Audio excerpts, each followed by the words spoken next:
Assalamualaikum warahmatullahi wabarakatuh. Kenalkan, nama saya Bapak Remsa. Di sini saya akan menjelaskan tentang materi pembelajaran orang dewasa.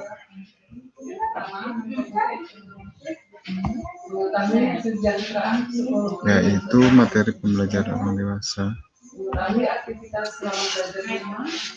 tentang pembelajaran orang dewasa, yaitu pengertian pembelajaran orang dewasa, itu teori pembelajaran orang dewasa, yang ketiga karakteristik pembelajaran orang dewasa, prinsip-prinsip pembelajaran orang dewasa. Kita masuk ke pengertian pembelajaran orang dewasa.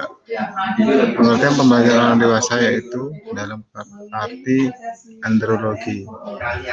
Andrologi berasal dari dua kata dalam bahasa Indonesia, yaitu abner atau under, yang berarti orang dewasa, atau gogi atau agogus, yang berarti memimpin atau membimbing.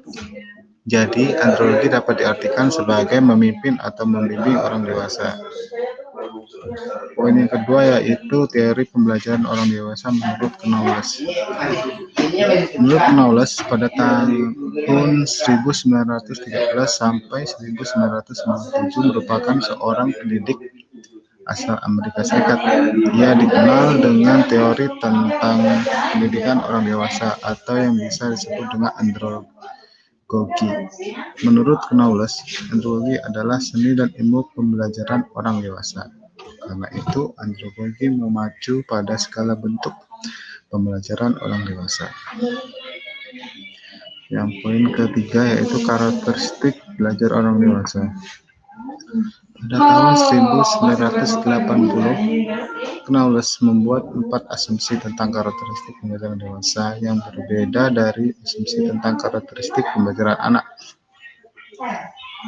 Dibagi menjadi 4, yaitu konsep diri, pengalaman, kesiapan belajar, orientasi belajar. Pada tahun 1984, Knowles kemudian menambahkan asumsi yang kelima, yaitu motivasi belajar. Nah, di sini kan yang poin pertama konsep diri. Orang dewasa memiliki konsep diri untuk bertanggung jawab terhadap keputusan atas hidupnya sendiri. Karena itu, ketika seorang individu bertumbuh dewasa dan matang, konsep diri mereka akan bergerak dari individu dengan pribadi yang tergantung pada orang lain, menjadi individu yang mandiri sehingga dapat mengarahkan dirinya sendiri. Yang poin kedua adalah pengalaman.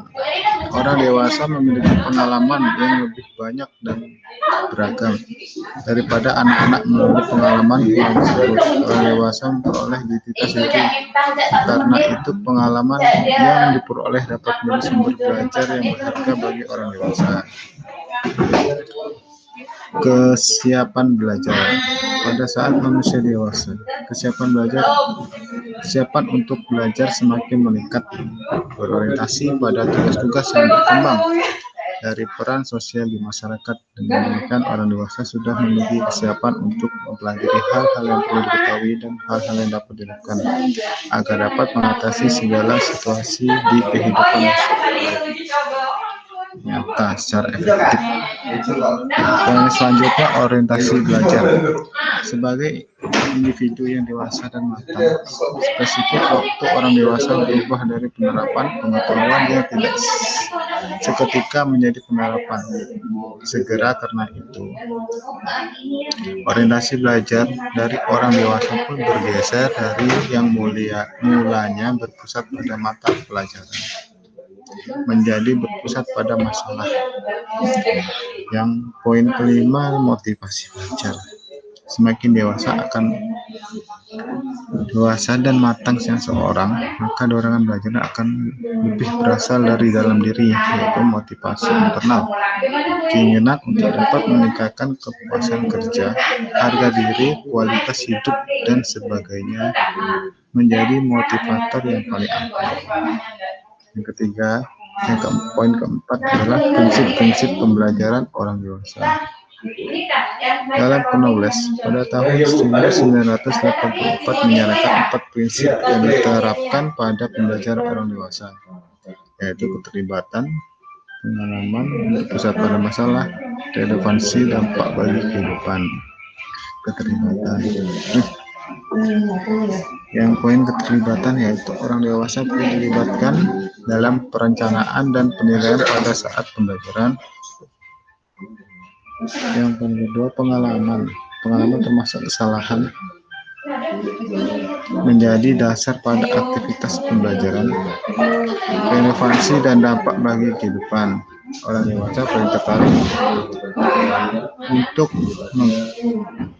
mempelajari mata pelajaran yang memiliki relevansi dan dampak secara langsung pada pekerjaan atau kehidupan pribadi mereka.